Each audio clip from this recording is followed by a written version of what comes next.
Hello petite âme, j'espère que tu vas bien. Alors aujourd'hui on va faire une recette. Je vous ai déjà proposé sur ma chaîne une recette de pesto aux feuilles de moutarde, donc un pesto assez original. D'ailleurs je vous le mettrai juste ici, la petite miniature. Et aujourd'hui je vais vous faire un pesto assez classique de basilic, mais c'est vrai que pour saler j'utilise un ingrédient secret et je vous dévoile ça tout de suite. C'est parti!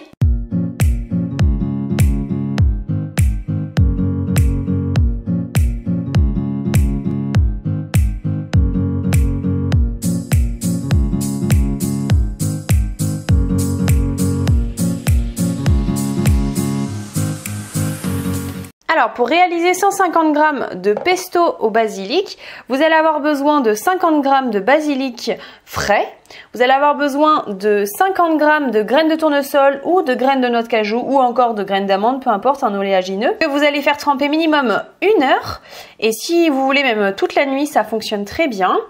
Ensuite, vous allez avoir besoin de sel de mer, donc c'est de l'eau de Quinton.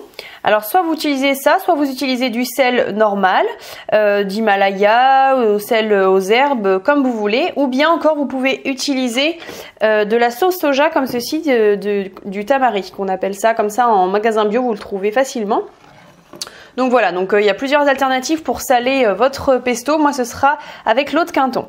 Ensuite, vous allez avoir besoin d'1 à 2 gousses d'ail. Donc ça, faites attention en fonction de vos goûts. Moi, je préfère avec 2, mais si vous trouvez ça trop fort, eh bien, essayez d'abord avec 1, ajustez et prenez la deuxième si pour vous, c'est pas encore assez relevé. Et vous allez avoir besoin de 2 cuillères à café de citron. Alors soit comme moi, vous pouvez prendre eh bien, un citron et eh bien, tout simplement le presser. Ou bien vous pouvez prendre du citron venant de petites bouteilles comme ça où le citron est déjà pressé et mis en bouteille.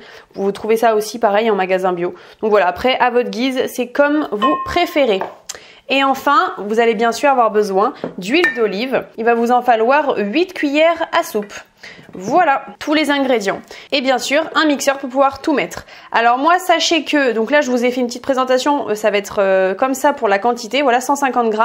Mais moi, sachez que je vais faire cette recette en beaucoup plus grand, puisque j'ai énormément de basilic, voilà. Donc j'ai fait tremper beaucoup de tournesol, pas mal donc de basilic j'ai également prévu de l'ail en plus, enfin bon bref, tout, je vais tout multiplier par 5 en fait en réalité. Donc je vais pas utiliser un petit mixeur comme ça, mais je vais utiliser carrément mon gros blender, donc ne vous inquiétez pas au niveau des quantités. Si vous avez l'impression que j'en ai beaucoup plus que vous, c'est normal.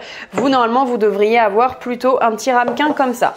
Donc voilà, allez, c'est parti, on va tout mettre dans le mixeur. Je vais enlever l'eau de mes graines de tournesol, bien sûr, hein, parce qu'on ne met pas l'eau.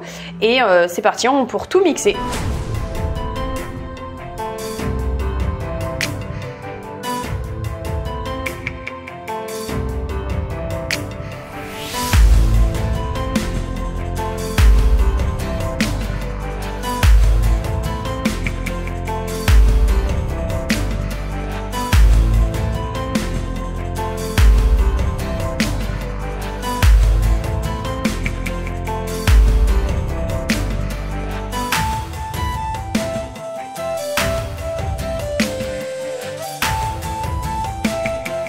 Donc voilà, l'huile est mise, donc là ça vous fait une quantité comme ceci.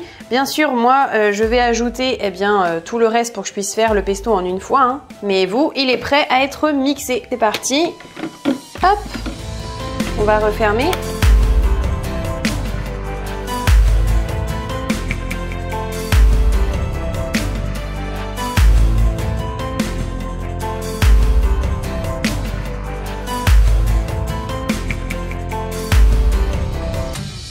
Bon, et bien voilà, c'est prêt. Alors bien sûr, j'en ai plus que vous. Comme je vous disais, c'est que j'ai augmenté les proportions x5 en fait. Donc vous allez voir un petit ramequin comme ça. Donc là, vous pouvez voir la différence. Là, le vert, il est assez clair. Ici, il est assez foncé. C'est normal avec l'air ambiant. N'hésitez pas à le mettre rapidement au frigo, votre pesto. Et sinon, si comme moi, vous en avez beaucoup, eh bien soit vous pouvez faire du pesto et le congeler dans des boîtes comme je vais le faire.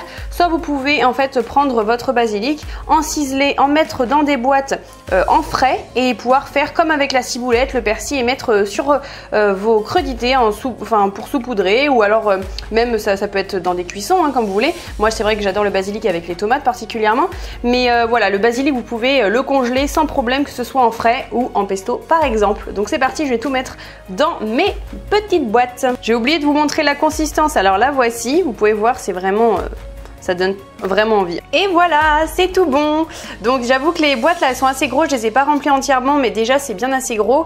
J'aimerais bien pouvoir acheter des petites boîtes pour pouvoir faire des petites portions, un peu comme celles que je vais garder là pour manger tout de suite. Parce que là, ça fait quand même beaucoup d'un coup à décongeler.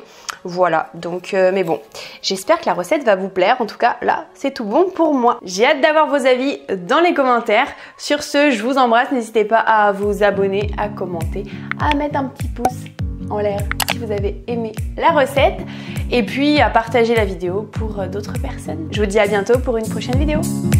Ciao ciao!